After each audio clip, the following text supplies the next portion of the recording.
y gracias a todos los hermanos salvadoreños por siempre hacerme sentir como en mi casa cada vez que vengo a visitarlos. Somos dos países muy parecidos. Sé que hablan de algunas de que no hay negros, o que sí, allá se reconoce que hay indígenas. Somos la mayoría, y digo somos porque están todos, pero nadie quiere serlo debido a esto que pues hemos platicado aquí. Pero el ADN nos puede demostrar con toda la evidencia innegable que sí tenemos de todas partes. Pero lo importante de conocer sobre la biología, sobre la ciencia natural, es que nos da a entender que realmente este mestizaje es necesario para la supervivencia, que ninguna raza pura puede mantenerse sobreviviendo. Porque pongámonos a pensar por qué somos diferentes, por qué es necesario que seamos diferentes biológicamente. Si todos fuéramos exactamente iguales, vendría una peste y nos mataría a todos exactamente igual, o cualquier enfermedad, o el sol, o el cáncer, o el Alzheimer, etc. Todos nos iríamos. Pero el hecho de que todos tengamos un ADN diferente hace que algunos podamos sobrevivir, y estos que podamos sobrevivir, pasemos estos genes de supervivencia a la siguiente generación. Y eso, cuando hablamos de eso, que es innegable, hablamos de evolución. Y la evolución es un tema que a todos les para el pelo, porque la religión nos ha dicho que no es cierto, o tal vez no nos ha dicho que no es cierto, mejor dicho nos ha dicho que mejor ni siquiera lo veamos, que es un tema que no se tiene que incluir, que es para algunos, que es una teoría. Y una teoría en la ciencia es una hipótesis comprobada por varios hallazgos. Una teoría en lenguaje coloquial, yo puedo decir, ay sí, yo tengo la teoría que si le pongo harina al panqueque va, pero eso es una hipótesis. Una teoría en la ciencia, como la teoría del Big Bang, como la teoría de la relatividad, como la teoría de la evolución, son tesis, son hipótesis que son apoyadas por un sinfín de observaciones y experimentos. Y que eso no quiere decir que una información que venga nueva pueda cambiar la teoría, pero no la niega, ¿verdad? Entonces, podemos hablar de ciencia en muchos aspectos a nivel cultural. Yo dejé aquí un libro muy humildemente que yo escribí, que se llama Pendejología, Animal Yo. Lo dejé aquí para que cualquiera lo pueda ver. Es un libro muy cortito, de 117, se lo dejé, ya. Ahí está, ¿ven? Es ese que está por ahí. Ahí está, ¿ven? Es un libro de ciencia para el que no es científico. Es un libro que trata de ponerlo en un término muy sencillo, porque ser científico de ciencias naturales no es algo sencillo que se logra en un año, ni se logra en 2, ni se logra en 3, se logra en muchos años de estudio, que tiene que iniciar con los niños, porque ya al adulto se le perdió la oportunidad. Entonces, ahí lo dejo para que lo vean, y ahí pues en cada capítulo trato yo de demostrar con bases científicas por qué es bueno ser mujer, por qué es necesario ser mujer, por qué es necesario ser hombre, por qué es importante que seamos de diferentes razas, de diferentes etnias, de diferentes colores, porque es importante biológicamente, si no, no existiría. Y el hecho de conocer esto desde pequeños cambiaría mucho la forma en la que nos vemos. Pero no lo estamos conociendo, estamos dejando la ciencia para el científico. Y la ciencia de la vida, la biología, es de la vida, y todos estamos vivos. Entonces es necesario conocerla. No estoy diciendo todos volvamos los médicos, todos volvamos los biólogos, todos, no. Pero sí, dentro de los pensums de estudio de los colegios, desde primaria a nivel secundaria, debería de incluirse en estos temas, que incluso están en los currículums nacional básico, pero no se dan por X o Y razón, ¿verdad? Entonces, vamos a platicar un poquito de cómo afecta la violencia a nuestro cuerpo. Aquí entra, ¿verdad? Sí. Entonces, cuando hablamos de violencia, no podemos internalizarlo sin hablar de estrés, porque la violencia es afuera. Lo que va a pasar en mí es el estrés de vivir en una situación violenta. Entonces, el estrés es una respuesta fisiológica que se produce ante estímulos para ayudar al organismo a adaptarse mediante respuestas llamadas de pelea o de huida, y tiene respuestas tanto neuronales como hormonales. Vamos a hablar mucho de las respuestas de pelea o huida luego, que quiere decir o peleo o me voy. Tengo que hacer rapidito esa decisión. Y según esa decisión que yo haga, van a haber cambios hormonales que me van a permitir que yo pueda ver mejor, que sea más fuerte en ese momento, que haya más azúcar en mi sangre, etc. Entonces, vamos a hablar un poquito de esto. Entonces, el estrés es importante. No podemos vivir sin estrés tampoco. Necesitamos, así como la ausencia y el exceso del estrés son dañinos.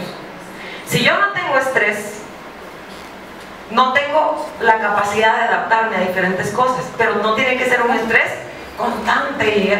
Pero es importante tener un poco de estrés, tal vez no por violencia, pero tenemos que adaptarnos a él. Y un exceso va a tener cambios de largo plazo y de corto plazo. De corto plazo fisiológico en mí, de largo plazo fisiológico en mí, y luego de largo plazo en la biología de mis descendientes. Vamos a ver cómo es esto.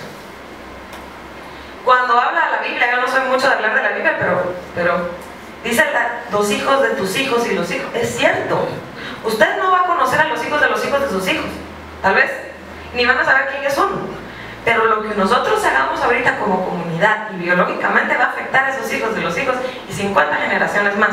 Y el hecho de comprender cómo funciona el ADN, cómo está trabajando el ADN para esto, es vital para que entendamos que no se trata solo de mí, sino que de la colectividad como especie, ¿verdad? Entonces, vamos a ver los temas de hoy, que les voy a tratar de tocar un poquito rápido porque nos podríamos extender muchísimo en esto. Es la adaptación al estrés a corto plazo y a largo plazo. Y que recordemos que la violencia provoca estrés. Esta adrenalina es una hormona que va a ir viajando a nivel de la sangre a encontrarse con receptores. ¿Y dónde están los receptores? En los ojos. ¿Qué hacen mis ojos? La adrenalina me hace que se abran y que la pupila se dilate. ¿Para qué? Para que vean mejor. Para verte mejor, ¿verdad? Los vasos sanguíneos se dilatan. ¿Para qué? Para que fluya más sangre. Fluya más sangre. Pulmones, entra más oxígeno. ¿Para qué? Para que me oxigene mejor. Me oxigene mejor con toda esta sangre que estamos hablando aquí. Sí. A nivel de intestino se va la sangre por un momento, porque ahí no la necesito. ¿Sí? A nivel de piel también, y me pongo pálido. No es que se vaya, porque si se fuera se me muere del todo lo demás, pero ahí hay constricción, en donde en los demás lugares va a haber vasodilatación. El pelo se para, por eso mismo, por la reacción nerviosa y la falta de sangre en ese momento. Y todavía nos pasa, que nos emocionamos y se nos para el pelo, ¿verdad? Y eso es una respuesta evolutiva. ¿Qué pasa cuando pongámonos un carnívoro, pongamos un lobo, mira algo? ¿Qué le pasa al pelo? Se eriza. ¿Y para qué creerán que se eriza este lobo? Para asustar. Para parecer más grandote. ¿Sí?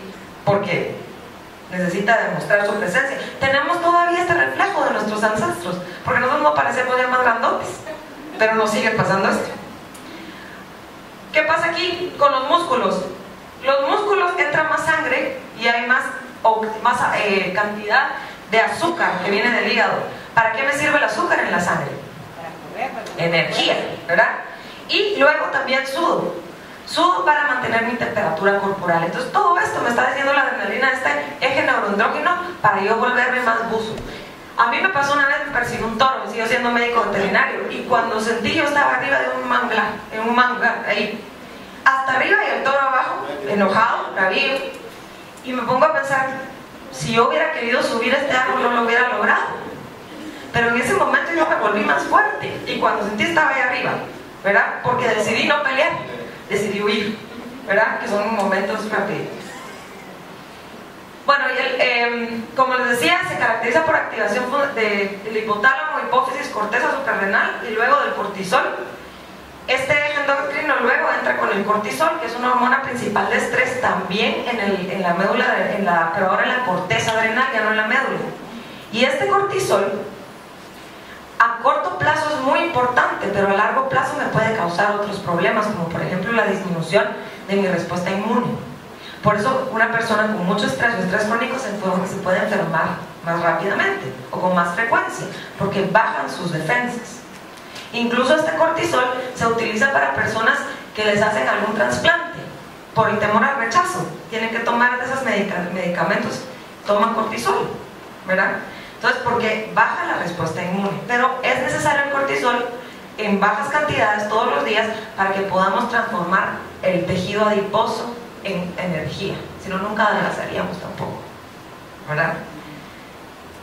Entonces, el cortisol también tiene sus lugares, el tejido adiposo, como les digo, que va a permitir que se libere como energía, el páncreas secretando insulina y glucagón para poder controlar los niveles de azúcar que va a haber en la sangre, también en el músculo para poder almacenar azúcar en el músculo y para almacenar también azúcar a nivel del hígado, ¿verdad? Para mantener ahí por cuando yo lo necesite, ¿verdad? Y esto es a nivel largo plazo en el cortisol. Entonces podemos ver ahorita que desde el cerebro hasta la hormona de la adrenalina y luego el cortisol me están preparando para situaciones de estrés, lo cual es importante, es una adaptación. Pero ¿qué pasa si yo vivo en estrés? Si yo vivo en violencia, no es el toro que me está corriendo, es la violencia en mi casa, es la violencia afuera, en todo lo que veo. Estoy viviendo con esto. ¿Qué pasa con mi cuerpo? Mi cuerpo se tiene que adaptar, pero a veces no le es tan fácil. Entonces, ¿qué enfermedades tenemos asociadas al estrés? Pues hay muchísimas. Síntomas que indican presencias donde pueden ser de tipo emocional, de comportamiento, intelectual y físico.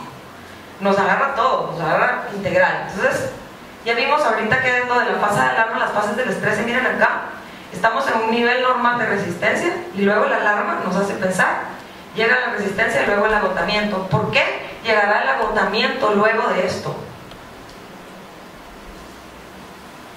Porque al final lo que está haciendo mi cuerpo es volviéndome más pilas, como decimos en Guatemala, por un momento, y luego baja y se siente el cuerpo agotado. Ahora miremos qué relación hay entre el estrés y rendimiento. Miremos aquí, dice bajo rendimiento, rendimiento óptimo, descenso y bajo rendimiento. Miremos el estrés. Hay una tendencia al aumento del rendimiento, pero sin estrés. Luego el estrés moderado pues me causa tener un buen rendimiento. Si hay demasiado estrés, mi rendimiento va bajando, y cuando vivo en estrés el rendimiento casi llega a cero. Entonces esto tiene connotaciones tanto en los trabajos, ¿verdad? Si yo estoy muy estresado, ¿cómo voy a rendir?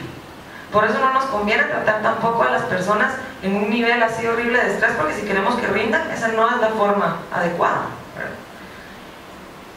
Entonces, esto ya lo vimos, ¿verdad? ¿Qué hizo la adrenalina? Aumentó el azúcar sanguíneo, la frecuencia cardíaca, dilatación de pupilas, vasoconstricción, etc.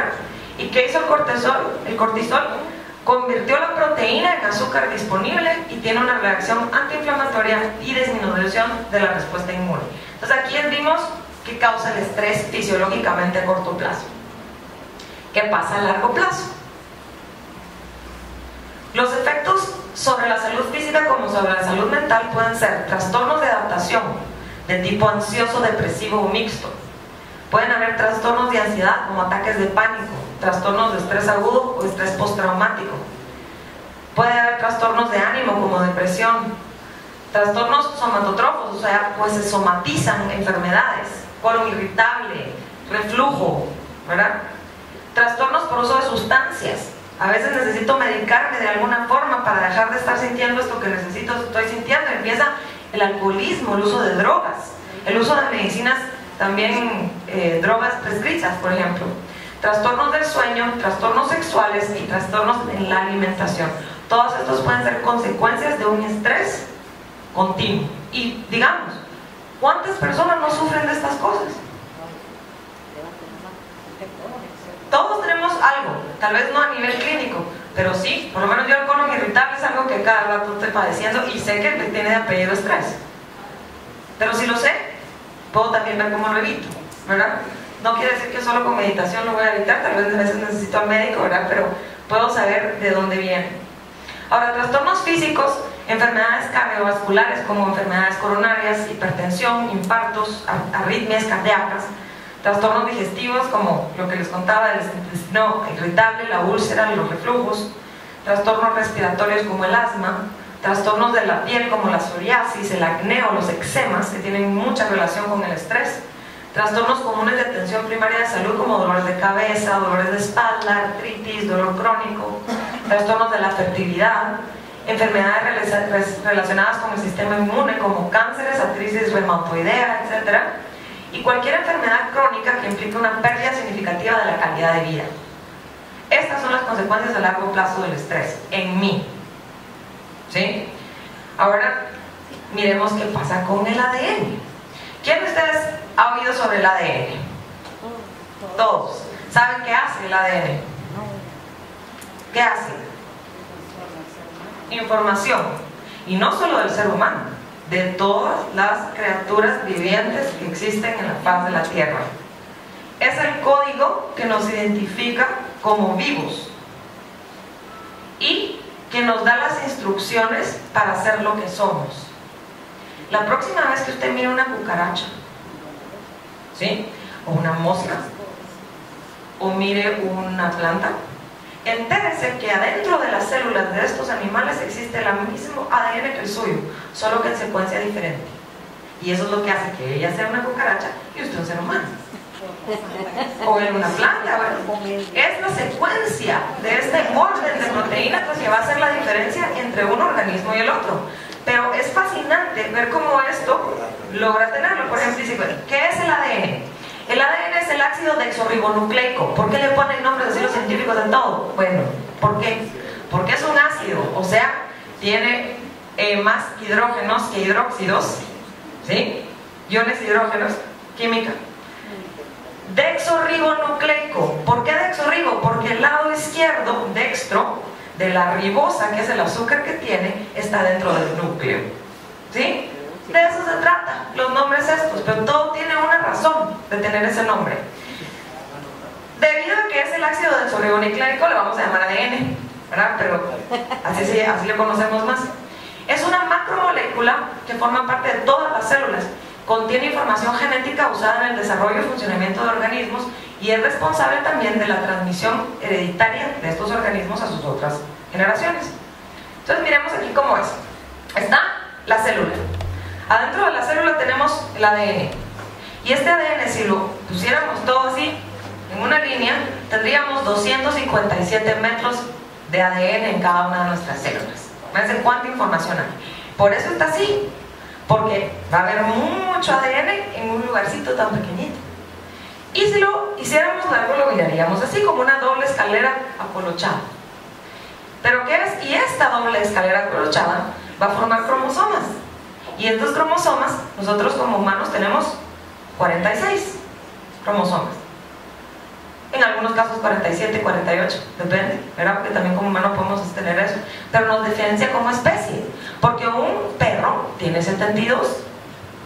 Entonces, un perro, espermatozoides de perro, no podría entrar a un óvulo de una mujer y tener un perro humano. Porque los cromosomas nos dividieron en diferente número como especie. Y eso es debido a la evolución. Entonces, miremos acá. Esta área de acá, la parte como que pensemos que esto es una escalera. La parte de afuera está formada por grupos fosfatos y de azúcares. Eso es lo que ustedes ven ahí. Y la parte de aquí, de los peldaños de la escalera, está formada por bases nitrogenadas. Me gustaría poder describir, pero bueno. Aquí, de este lado, tienen diferentes nombres. Los nombres no importan, pero adenina, A. Timina, T. Guanina, G. O citosina. Guanina, citosina, uracilo, bueno, no importa. La cosa es que de un lado si hay adenina y si de un lado hay guanina, del otro lado hay citosina. O sea que si a mí me dicen la secuencia de este lado, yo sé perfectamente cuál es la secuencia del otro, porque sé con quién se aparean, ¿verdad? Entonces, cada 3 de estos, 1, 2, 3, digamos que es adenina, tiamina y citosina, digamos que estoy inventando que esto sea. Estos 3 se llaman codón. Y estos 3 juntos van a dar la instrucción para formar un aminoácido. Y estos aminoácidos, luego de formados, al juntarse, forman proteínas. Entonces, imagínense la cantidad de número y secuencia diferente que hay entre un organismo y otro para que esa formación de proteínas sea diferente. Entonces les hacía yo la analogía de la cucaracha. La cucaracha puede ser que tenga adenina, timina, citosina, y eso lo hace cucaracha. Y yo tenga citosina. ¿Por qué? Porque estas agrupaciones de 3 van a formar 64 diferentes aminoácidos que pueden combinarse en cantidades infinitas de órdenes según el grupo o la especie que hay. Y eso es lo que es fascinante de esto, porque tenemos más en común de lo que no tenemos. Si nos vemos por afuera, una planta y yo pues no tenemos mucho en común. Estamos vivos, tenemos células, pues porque se sabe por el microscopio. Pero si nos damos cuenta que adentro tenemos este ADN y lo único que nos diferencia es la secuencia del mismo, entonces ya me puedo sentir yo más parte de la naturaleza. Por lo menos así me siento yo, ¿verdad? Entonces, ¿qué hace el ADN? El ADN, pues ahí está. Hagamos de caso que el ADN es una receta. La receta de cómo se hace a ese organismo. El RNA, que es su cuate, este es el cocinero. Si esta es la receta, este viene y lo copia. Y dice, ok, voy a copiar esto de aquí. Tin, copia lo que necesita. Se va fuera del núcleo y empieza a formar aminoácidos que forman diferentes proteínas. Y ahí entonces formamos más células, formamos enzimas, formamos hormonas, formamos neurotransmisores y todo lo que la célula necesita para vivir. Y cuando es hora de reproducción, la mitad de mi ADN llega a combinarse con la otra mitad de ADN del lado masculino o femenino en el caso, y forma un organismo que es completamente diferente a sus padres. ¿Por qué? Porque necesita ser diferente. ¿Qué pasaría si fueran iguales? Pues habría menos chances de adaptación a los estreses y a las presiones del medio ambiente, ¿verdad? Entonces, que viva la diversidad, porque para eso sirve, para sobrevivir. Entonces, el ADN tiene la capacidad de mutar o de cambiar sus secuencias, esas letras que les decía yo, A, T, C, D, para adaptarnos mejor a estímulos del ambiente. Si esta ATC no me funciona, entonces va a cambiar, y va a cambiar para mejor adaptarme. Pongámonos a pensar esto: ¿por qué es necesario que en estos países nosotros tengamos la piel más oscura? Hay más sol, vivimos cerca del Ecuador, las horas de luz son más frecuentes. Entonces esta oscurez es una proteína llamada melanina, que todos tenemos la misma instrucción, pero hay gente que produce más que otra. ¿Por qué? Por una mutación al ambiente. Entonces, ¿qué pasa? Lo paso como forma dominante a mi futura generación. Porque ¿qué quiero pasar a mi futura generación? Mi mejor adaptación y defensa. Entonces, ¿qué estoy pasando? Ser más oscuro, es dominante. Entonces, ¿por qué me voy a sentir yo mal de ser moreno si es una adaptación biológica a mi ambiente donde han vivido mis ancestros? ¿Qué pasa? Si yo me voy a Noruega y me voy con mi esposo a Noruega y tenemos un hijo, no va a salir de una vez rubio y de ojos azules allá, porque ¿qué le estoy pasando? Mi ADN. Por supuesto, si él se mezcla allá, pues entonces se mezclará a los ancestros de allá. Y ahí estamos hablando ya de evoluciones y adaptaciones y de cambios genéticos debido a donde estamos. ¿Por qué somos chaparritos? Por lo menos en Guatemala somos altura sobre el nivel del mar, trabajo sobre topografía quebrada, trabajo duro y poca alimentación. Entonces, ¿qué es lo más importante? Pues tener menos células que aguantar. ¿Y qué pasa? Es más probable que mi hijo también sea chaparrito. ¿Por qué? Porque es una adaptación a lo que se han adaptado la especie como tal, ¿verdad? Entonces, no hay por qué sentirse mal por cómo somos, porque somos la mejor adaptación a lo que hemos tenido que sobrevivir por millones de años, no por 3, 4 años, 5 años. Cuando nosotros nos moramos, esto continúa. Entonces, ¿qué pasa con el ADN y la violencia? La exposición a la violencia durante la infancia, sobre todo durante la infancia, puede dejar marcas duraderas en el ADN, específicamente en los extremos de los cromosomas de los ADNs. Hay evidencia que los ambientes estresantes pueden afectar permanentemente a los cromosomas. Eso no quiere decir que no afecten a los adultos, claro que los afectan, pero hay mucho más estudios en niños. Si se meten a buscar en Google Scholar, van a encontrar muchos artículos científicos, más que todo vistos en niños. Hay estudios que sugieren que los ambientes familiares estresantes y la longitud de los cromosomas están vinculados. Se encontró que niños que crecen en hogares pobres e inestables tienen telómeros más cortos que niños criados en familias organizadas. Estos son los telómeros, las partes finales del ADN en un cromosoma. ¿Por qué es importante? Porque ahí van instrucciones. Instrucciones de adaptación. Y si no van bien, ¿qué es lo más probable con este organismo? Que no esté adaptado bien, ¿verdad? Entonces, por eso es que es tan importante. Se encontraron también diferencias entre niños y niñas.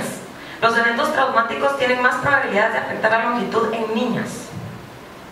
Y además, también descubrieron que había un efecto protector de la madre. Cuando la madre recibió educación, estos telómeros protegían más. Esto es un hallazgo increíble. Porque, ¿qué es lo que está pasando en la violencia de género? En cómo se miran las mujeres y cuánta educación tienen acceso a. En Qatar existía baja cantidad de niñas en el colegio, con índice de pobreza, y le invirtieron muchísimo a la niña, pero muchísimo dinero, no solamente haciendo pláticas, no, dinero de voluntad política. Y al educar a la niña, se educa a toda la familia, inclusive dentro del ADN que nadie está viendo. Solo un gen puede influir en la expresión de múltiples rasgos. Entonces, por ejemplo, aquí tengo un cromosoma y pueden ver que hay varios genes dentro de un cromosoma, y solo un cambio de un gen puede afectar varias formas en las cuales se expresan. Trastornos mentales de elevada influencia biológica son la esquizofrenia, la depresión bipolar y el autismo, que pueden ser daños también a nivel de los telómeros. Entonces, en conclusión, la violencia es un problema de salud pública. Si les interesamos al gobierno y a los estados, es un problema de salud pública y tiene repercusiones tanto individuales, colectivas, a largo y a corto plazo. No solo afecta a un individuo, afecta a todos, y afecta biológicamente a los individuos también. Existe evidencia científica, epidemiológica, neurocientífica y genética que demuestra que la relación entre violencia y trastornos mentales, enfermedades médicas y adicciones está muy relacionada. Entonces, parte de mi tesis, o de lo que yo vengo a hablarles, es que cuando hablamos de ADN no hablamos individual, hablamos colectivo. Entonces, al entenderlo, podemos darnos cuenta que no se trata solo de nosotros, se trata de todos como personas, como especie, y nuestra relación con los demás que también tienen ADN. Cuando el ADN cambia debido a estímulos externos frecuentes, esta información de adaptación es pasada a nuestras futuras generaciones por medio de la reproducción, por lo cual la violencia puede tener consecuencias en varias generaciones luego. Entonces, no sé si tienen alguna pregunta. Sí.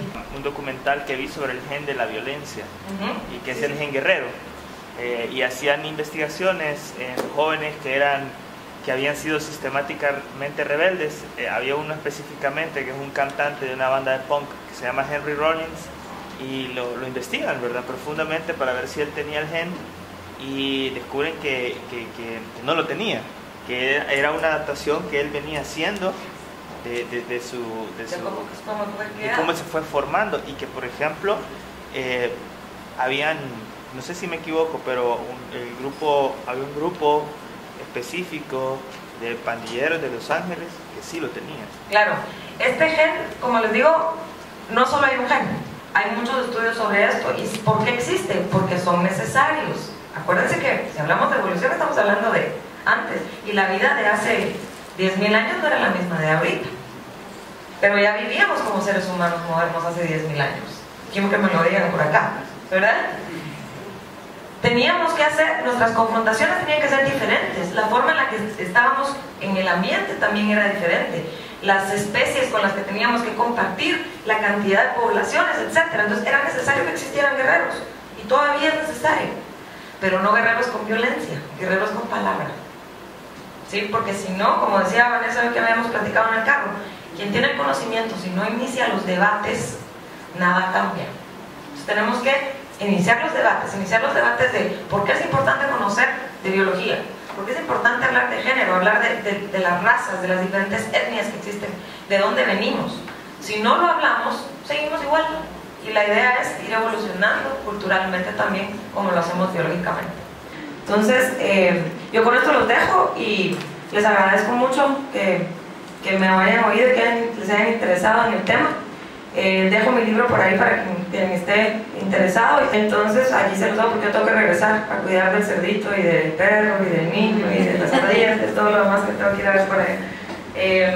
Y los incito a que estudiemos ciencia, estudiemos porque al poderlo ver desde un lado integral, multidisciplinario, tenemos más peso en nuestras hipótesis y nuestras tesis. Muchas gracias.